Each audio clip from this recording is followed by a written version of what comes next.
Malinali, with her new name, recently baptized and purified, would now, at Cortés's side, begin the most important phase of her life. The bonfire was powerful, and to give it even more life, Malinali took a fan to it. The lighting of the fire was an important ceremony. Malinali remembered with surprising clarity the last time that she had lit a fire in the presence of her grandmother. She was a young girl, and it was early in the morning when her grandmother spoke to her. "Today, I will leave these lands. I will not see the destruction of this world of stone, the writings of stone, the flowers of stone, the cloths of stone that we built as mirrors for the gods. Today, the songs of birds will carry my soul into the air, and my lifeless body will stay behind to return to the earth, the mud, and one day it will rise again in the sun that is hidden in the corn. Today, my eyes will open in bloom, and I will leave these lands. But before I do, I will sow all my affection in you." Without warning, a sudden rain began to fall over the region. The grandmother laughed, and with her laughter filled the room with music. Malinali did not know whether or not her grandmother had been in jest when she spoke of going away someplace. The only thing she knew was that her grandmother and she were the same age, that there was no time or distance between them, that she could always play and share her longings, her uncertainties, and her fantasies with her beloved grandmother, who had become a child again. The grandmother asked Malinali to go out and play in the rain. Thrilled, the girl obeyed. Soon, everything was mud outside the house. They both sat down on the ground and eagerly began to play with the wet earth. They made animal shapes and magical figurines. A kind of madness seemed to possess the grandmother, and in a frenzy she shared it with her granddaughter. The grandmother asked the child to cover her eyes with mud, to refresh them with the mud.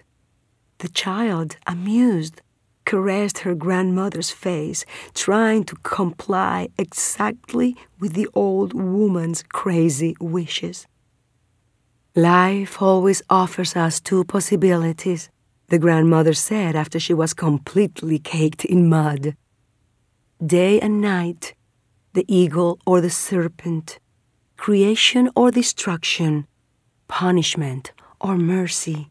But there is always a third possibility hidden that unites the other two. Find it." After saying these words, the grandmother raised her mud-covered eyes to the sky. "Look, my child, the swimmers of the sky." Malinali observed the amazing flight of eagles soaring above them. "How did you know that they were there if you can't see them?" "Because it was raining, and when it rains, the waters speak to me. The waters tell me the forms of the animals as it caresses them. They tell me how tall and how hard a tree is by the way it sounds on receiving the rain. And they tell me many other things, like the future of each person as it is sketched in the sky by the fish of the air. One has only to interpret it, and mine is very clear. The four winds have given me their signal." At that moment, their surroundings turned orange, and a burst of light surrounded the mind of those two females who looked enraptured, transformed, lifted from the severity of this life to float in the lightness of their dreams.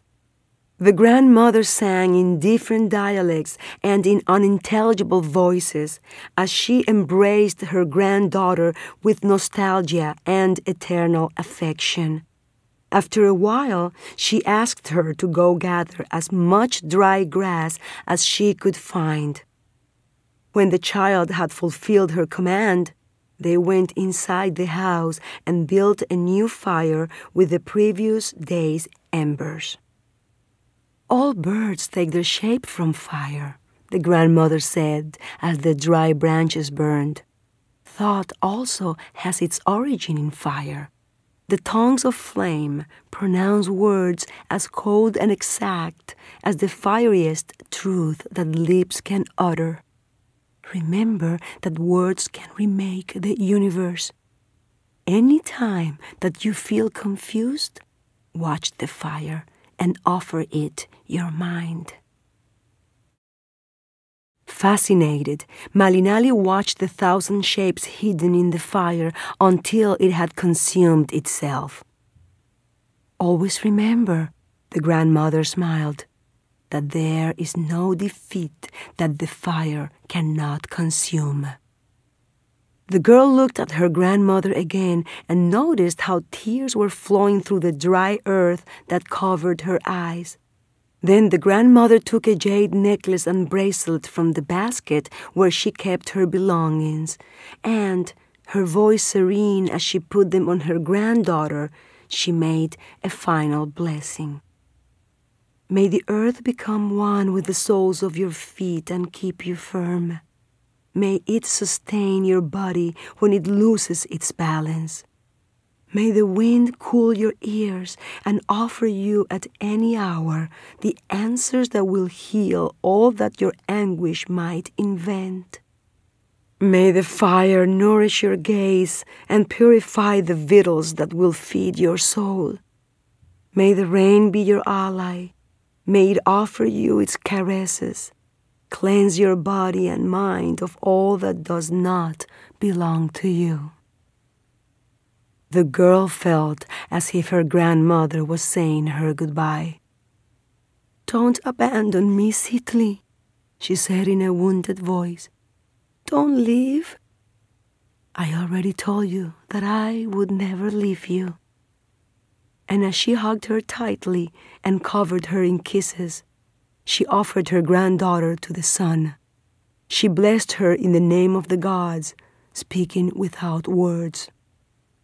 "May Malinali be the one who chases fear away, the one who triumphs over fear, makes it disappear, sets it on fire, banishes it, erases it, the one who is never afraid." Malinali remained tangled in her grandmother's arms until she felt completely at peace.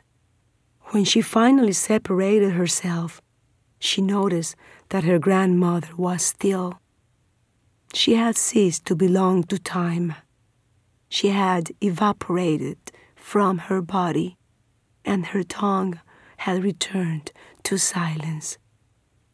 The child understood that it was death, and she wept. Now, beginning her new life, lighting a new fire amongst her new owners, she felt happy. Until now, everything had been as she had expected. She wanted to believe that the time of tears was behind her. She felt renewed inside. The few days that had passed since she arrived in the Spanish camp had been unforgettable. She had never felt threatened or unsafe. Of course, she had not arrived alone, and not just because she had come accompanied by 19 other women slaves, but because she had come clothed in her past. The familiar, the personal, the cosmic. She wore a jade necklace that had belonged to her grandmother, tiny bells around her ankles, and covering her body a huipil that she herself had sewn and embroidered with precious bird feathers, symbolizing a stairway to the sky that she would climb in order to be reunited with her grandmother.